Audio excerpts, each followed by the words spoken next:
Doctoring Differently podcast. I'm Dr. Naomi Lawrence-Reid, your host, a pediatrician, and creator of the Doctoring Differently digital course that teaches physicians of all specialties how to find and explore flexible, lucrative careers beyond full-time clinical medicine. For more information, visit doctoringdifferently.com. Today, I'm joined by Dr. Kristine Goins, an adult and pediatric psychiatrist, a world traveler, and founder of Nomad MD, where she teaches doctors how to work less and live anywhere. Dr. Goins graduated from Rutgers Robert Wood Johnson Medical School. She completed her adult psychiatry residency at Emory University and her child and adolescent psychiatry fellowship at Yale. I'm so excited about this guest and all of the guests on the podcast. You won't want to miss any of it. Subscribe to the podcast on Spotify, Apple Podcasts, or wherever you get your podcasts. And subscribe to the Doctoring Differently YouTube channel to watch all of the episodes on YouTube. And now for my conversation with Dr. Kristine Goins.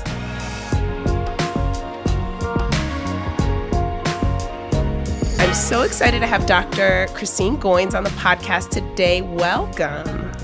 Thank you for having me. You're very welcome. Now, I need to start with describing you as the digital nomad. Nomad MD is who you are. So I need to ask, where in the world are you? Where's Dr. Goins? Right now, I'm in Boca del Toro, Panama. Okay. And how long have you been there? I've been here for about 3 weeks now. Yeah, but I've lived here before, so it's kind of like a home away from home. Great. We will absolutely get into that and how you are living internationally as a working U.S. physician. But I like to start in medical school. Let's go back a little bit. You're a psychiatrist, so why did you initially choose psychiatry in medical school? Well, I really was drawn to the idea of thoughts and how they really impact and create what we experience on a day-to-day. It was, before we started rotations in psychiatry, we had our, science time, and behavioral sciences was like hands down my favorite aspect, of the 2 years that we just focused on coursework. And I try not to blame things on my mother, but she's a psychologist, so she probably has something to do with that. But, it just was really fascinating to me, the mind and just the idea that there were so many illnesses, there were so many dis-eases that people experience in life that really were connected to the mind. That's great. So we then are doing a psychiatry residency. Did you enjoy residency? I did. It was really stressful. I'm not sure there's a better place to train for psychiatry than the 13th floor at Grady in Atlanta, but it was very busy. Okay. And that's when, outside of med school, which I experienced burnout in med school, but I also experienced it in residency because, from intern year, I was definitely working 80 or more hours a week. And so I think I dropped like 15 pounds within like my first few months of intern year. So it was an amazing experience in terms of like the learning and like my colleagues and the connections we made and just the patients that I took care of. I think overall it was just such an amazing experience being in Atlanta. I love Atlanta, but it was definitely my first taste at, okay, this is an experience where I have to be quite resilient if I'm going to be in medicine for the rest of my life. How am I going to make it working these kind of hours and under this much, intense pressure? Okay. So we're finishing residency, coming to the end. You decided to do a fellowship. So why did you choose that fellowship? And did you see yourself being kind of conventionally full-time clinical at that point? I always knew when I went into psychiatry that I wanted to do child. So that was That was never even a question for me. I thought it was really important. I love working with kids, one. But then I also thought it was really important in terms of working with adults to really Hmm. understand that childhood aspect of their lives. Um, and so that was something I was always going to do. I really enjoyed it. I was moving into it gracefully. So, what was your first? Sounds like you enjoyed fellowship. What was your first attending job as an adult child psychiatrist? So in fellowship is when I decided, like, I chose my fellowship. One of the big reasons I chose it is because they had an international month away. So I was always Ooh, trying to figure out how to okay. blend like traveling and medicine together. So that was one of my Where did you go? experiences. I went to a Tibetan Buddhist monastery in Kathmandu, Nepal, and Oh, studied wow. Okay. meditation and mindfulness. So yeah, I mean, it was so life changing. It was exactly what I needed. I was in that time period actually going through another period of burnout, like from constant Mm. calls and and so it helped me to really see like, okay, this thing of kind of going outside of my comfort zone, going to a new place, really focusing in on the practices that really ground me and make me feel whole. This is like an important, part of my journey, part of my story. Mm-hmm. So my first Mm-hmm. attending job, I went to DC, and outside of fellowship, I knew I wanted to do two things. So I did two things at once. I started in academia, but I also started my own LLC on the side and was doing some contract work 1 day a week. And so Okay. I left doing those things. Okay. So you kind of from the beginning had, it sounds like the beginning, like a side track, like a lane on a bowling alley. You already had that path of independent work. What was that contracting work that you were doing? Was it for another agency or another facility? Yeah, it was for another agency, just doing child and adolescent psychiatry. Okay. Um, and it was a lot of the work that I was doing in academia as well. Through academics, I was contracted with at least 9 different entities. And so, Whoa. I was Okay. very busy in the area. I And so see. with my side thing, it was like 10 different places I was running to every week. Okay. Okay. Hmm. Well, it sounds like you put that together yourself, so maybe you enjoyed it. It sounds like you did, and I would imagine you had some nice income from all of those different streams of working. Yeah. Well, the academia, it was all one. It was kind of Oh, I different see. roles within that academic role. So it was really I just see. those I see. two things, but there was a lot of variety in the different things that I did, Okay. working in schools, working for nonprofits, teaching, Hmm. being program Hmm. director, associate Okay. program director. So all of All those right. things were kind of wrapped up. You know how academia is. They love to Yes. Yes. I know. I had add a lot of put 20 pieces to jobs the into pie. one. So that was the first academic job or the first job out of training. What came next after that? Like, if I really was thinking back, probably 2 months into my academic job, I was like, should I leave? And so Mm-hmm. I actually Mm-hmm. called up one of the psychiatrists who helped recruit me, and she had already left by the time I got there. Mm.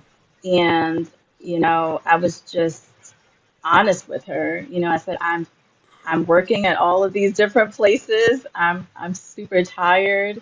I don't know if it's just me. Like, am I just incompetent? Like, I don't know. It's my first job outside of fellowship. I don't know what I'm doing or feel like I know what I'm doing all the time. And she was like, no, like, this is just what it is. Mm-hmm. And Mm-hmm. she told me what she was doing now. She sounded different. We met up for lunch. She looked radically different than she looked when she was working, Okay. where I was working. She looked Uh-huh. refreshed and like revived and full of joy. And so um, I didn't make any changes at that point. But Mm-hmm. by the time I got to my second year, I was having like chest pains in the middle of the day Mm. as I would go, for clinic to another clinic, I would have abnormal tremors. Like it just started to impact every organ system. Wow. And I found myself eventually in a neurologist's office because I was so scared that I had developed, some kind of neurological disorder that I couldn't get rid of.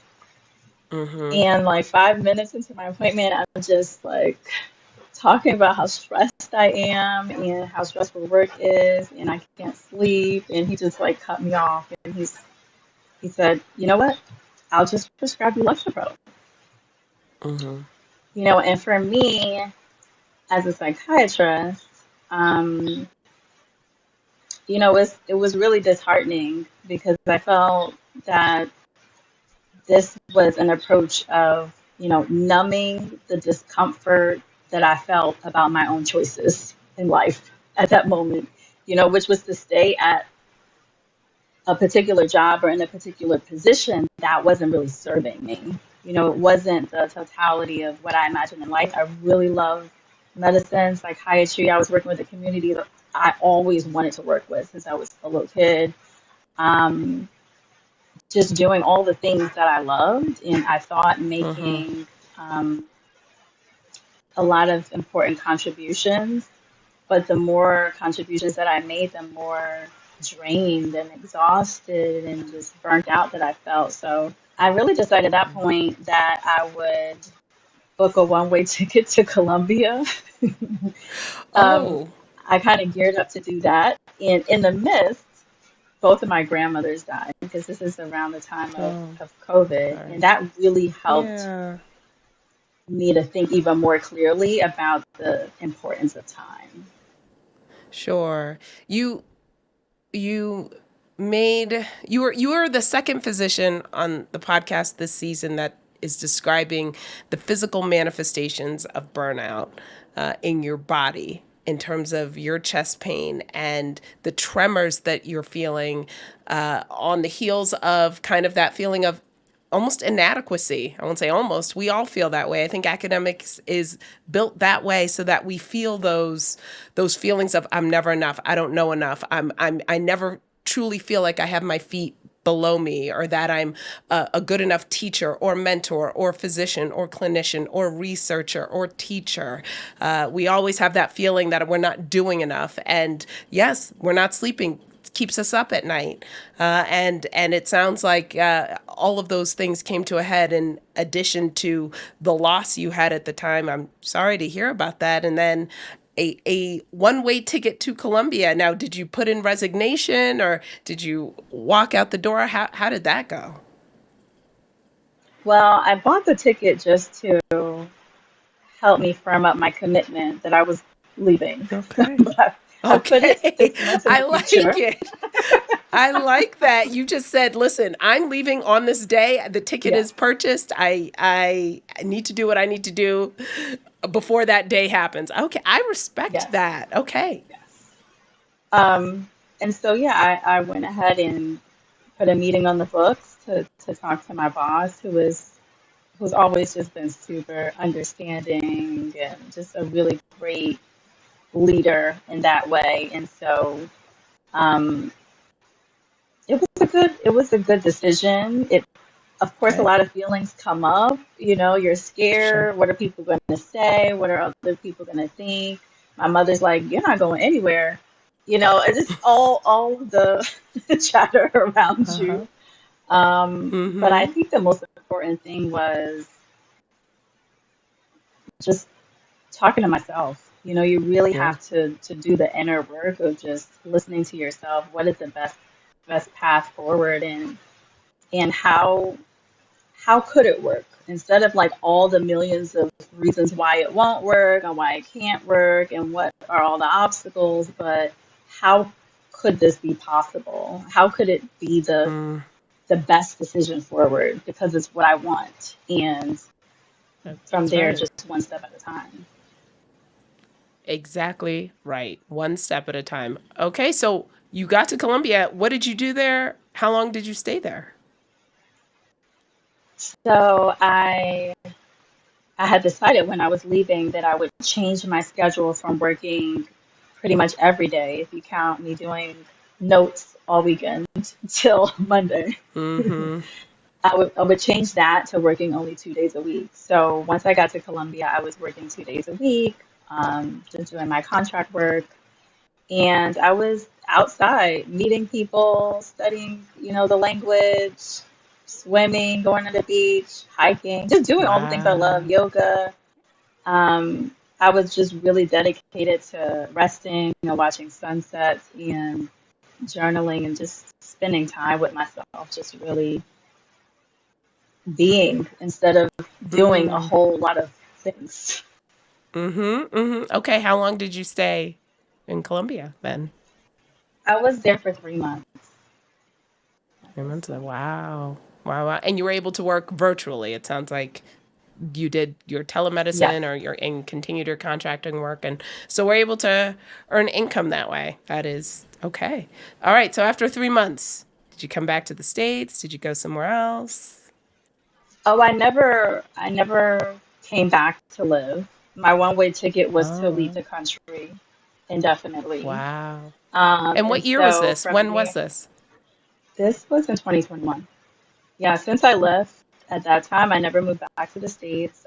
I gave away all my belongings. I packed a carry-on bag and just a regular book bag, and that's what I've been living out of for the last 3 years. And I just was moved to different countries. I lived all over, Latin America, lived a little bit in Europe, and Okay. um, just enjoying doing all of those things. And eventually, a year ago, I started Nomad MD from that experience to that experience. Excellent, excellent. Okay, well, when we come back, more with Dr. Kristine Goins and learning how and where and why she started Nomad MD.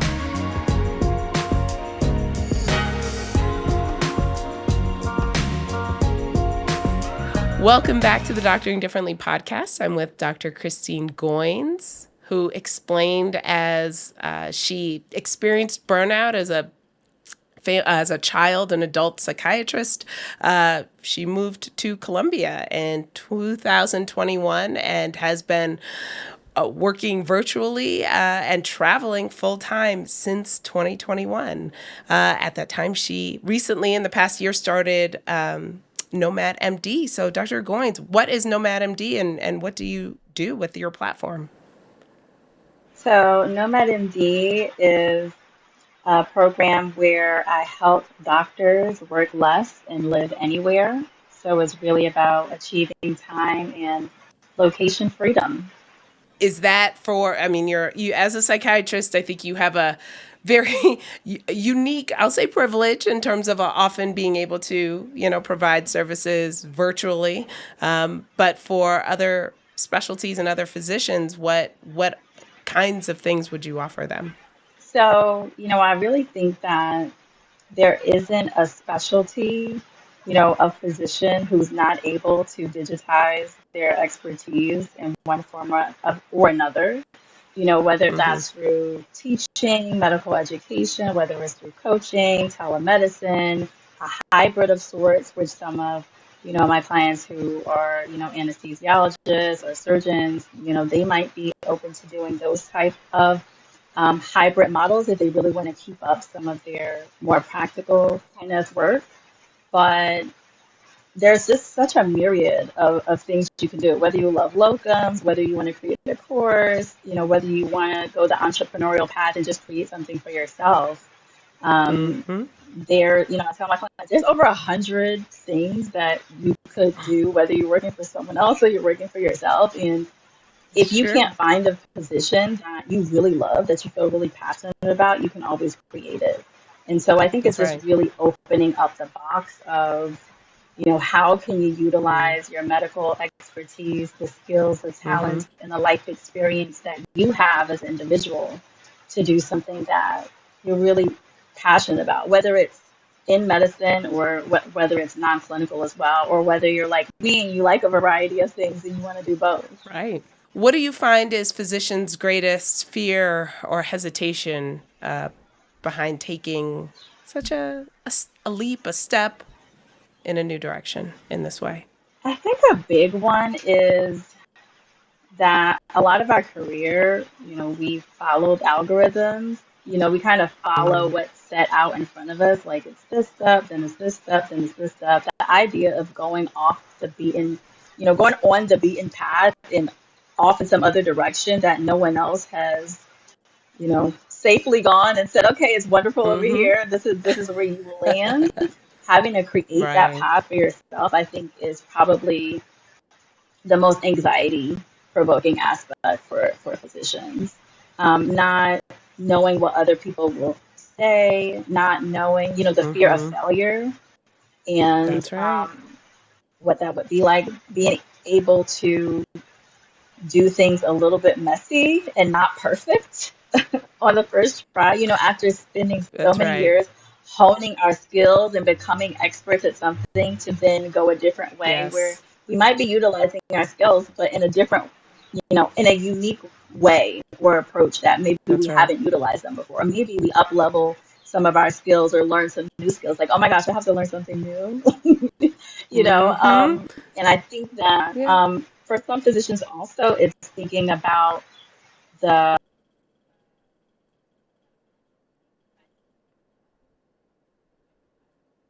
Uh, yes. Mm-hmm. I agree. And I recognize for all of the things you said, I say the exact same things. We are both right. But I also I take it even a step back when I look at us as physicians and how we all, went through these same institutions that put a lot of, I think, fear and PTSD and trauma and gave us such a high tolerance for pain and discomfort on purpose, so that we would, be obedient and stay in line and follow the path and, quite frankly, generate healthcare profits in this country. But at the same time, and for so many of us, our loans and our money is connected to these full-time burnout-ridden jobs, right? Like, no, you need to work full-time for 10 years and then your loans will be forgiven. Well, by 10 years in, most people have children and mortgages and other responsibilities, maybe aging parents and young children and other things in their community. So, yeah, we're not going to be necessarily at that point. We already were risk averse, but at that point, we've got so many other factors around us that make us feel like, well, I absolutely can't leave. And you're right. The core of it is often fear.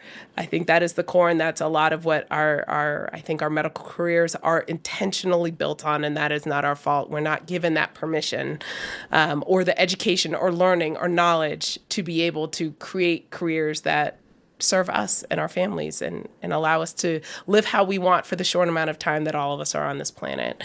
So how do you help physicians kind of overcome those things, overcome that fear, and overcome those barriers and impediments to trying something new?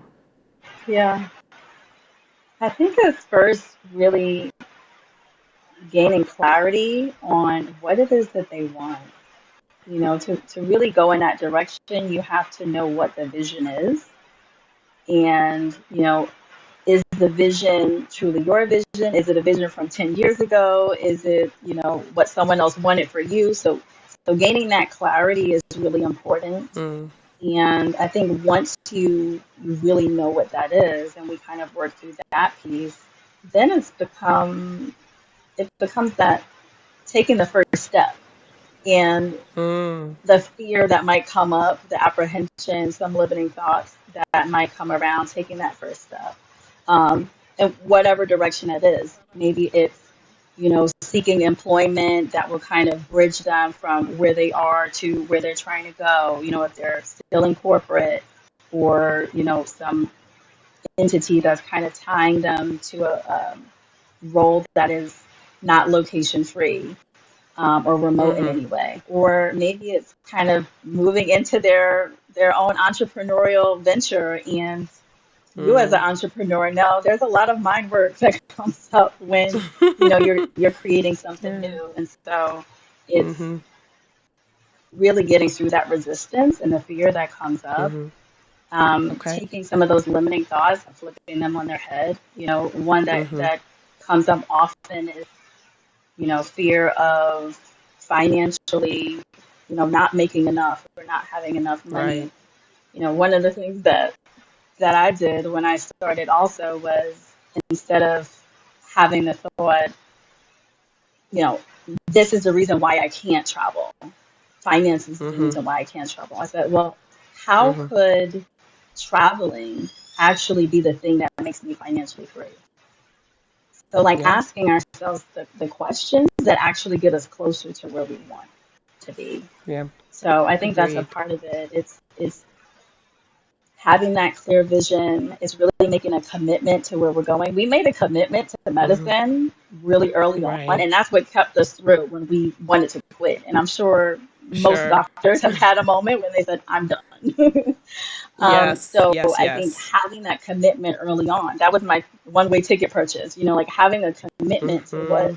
what it is that you want to do, and moving in that direction, is really important. And then, creating a plan. So with all of my clients, is really breaking it down and having a blueprint so they don't have Mm-hmm. to start from scratch of figuring out what their next Right. steps are going to be. And then having the support, the guidance, and the accountability to take those Yeah. steps. And, having that the connection and that community too. For a lot of docs, especially clients that I work with, they don't, they know a lot of people in their field, but they don't Right. know a lot of people in their fields that have branched off and done something that they've never heard of before, No. done something Right. new, done something that was, really innovative or radical outside of, private practice or academia. And so to like go off in some of those areas, it's nice to connect with folks who could understand what that journey is like of creating something that's really Absolutely. your own. So I think it's Absolutely. part I'll of say all of that those. the identity part for so many of us, right? It's like, of course we work full time. How could we not work full time? That is we got our first job, most of us at around 30 years old. So we've got some catching up to do, income and retirement savings wise. But that identity for us is very much. I think it's like you're a doctor no matter what. Now let's tease that being your whole identity out of that, and that those financial considerations you also mentioned. I mean, I remember also that thought going through my mind. But I will say, and same case maybe I mean, may be the case for you. I've never earned less than I made as a full-time academic pediatrician. Where if we're taught that is all there is, but the moment I stepped out of that, I mean, it was like I didn't take a step. I was on the same ground. I didn't my income has never gone below what it was, and it's only exponentially increased since then. But you're right, that fear, which again academics really breeds, right? That if you step outside of it, there's nothing else for you, nothing else is legitimate, nothing else is valid. What do you mean you're going to travel the world as a physician? What do you mean you're going to do locums or per diem or expert witness or consulting or create a digital course or do Botox? Like, we do that in our colleagues and mentors sometimes, I think, operate in a place of fear and ignorance, and they may be well intentioned, but sometimes their discouragement is you got to ignore it and you have to do and go after what you want and what's right for you. Where is the best place and your favorite place you've ever lived? Sorry, let me give Jay another some buffer for that. Where is your favorite place that you've lived? Where I am right now. This is my Okay. home away from home is in Bocas. It's like the place where, you bike ride everywhere you go.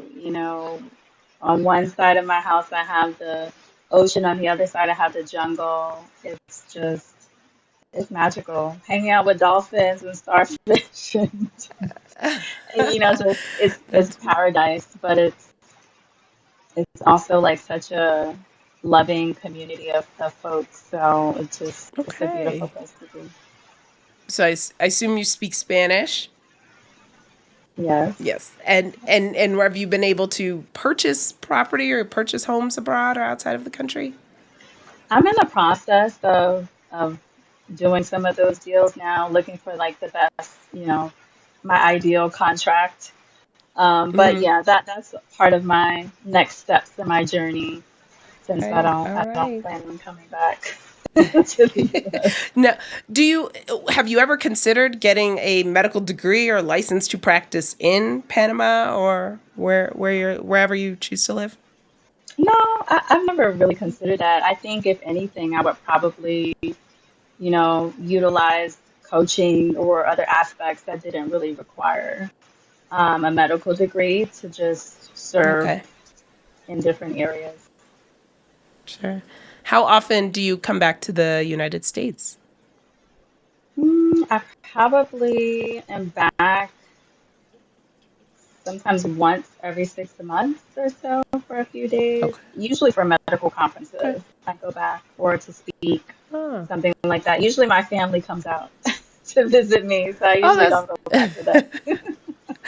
that is nice. I was going to say your family, or particularly your mother, may have had some concerns at the beginning. Is she on board with your international lifestyle at this Oh point? my gosh, now it's the opposite. She's like, "Where are we going next? Get my ticket," So Wonderful. yeah. That's great. That's great. Well, as we close, I'm going to ask you the question I ask all physician guests, Yeah. and that is, did this version of your career happen on its own? Did it fall into your lap, or did you have to take some action in order to make it happen? I definitely had to take action.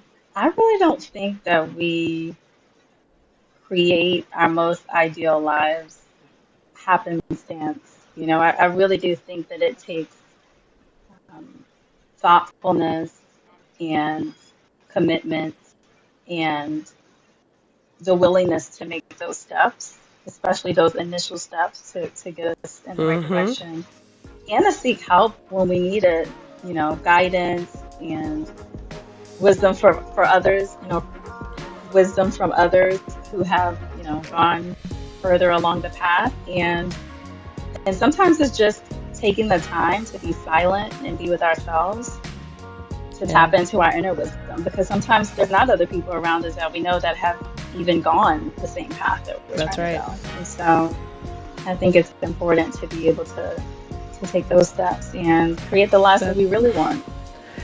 that's right. That's right. And kudos to you for then turning around and teaching other physicians how to do it as well. That's my favorite thing. Thank you for coming on the podcast today, Dr. Goins. Enjoy Panama. Hope to connect with you at a conference at some point during one of your trips back to the States.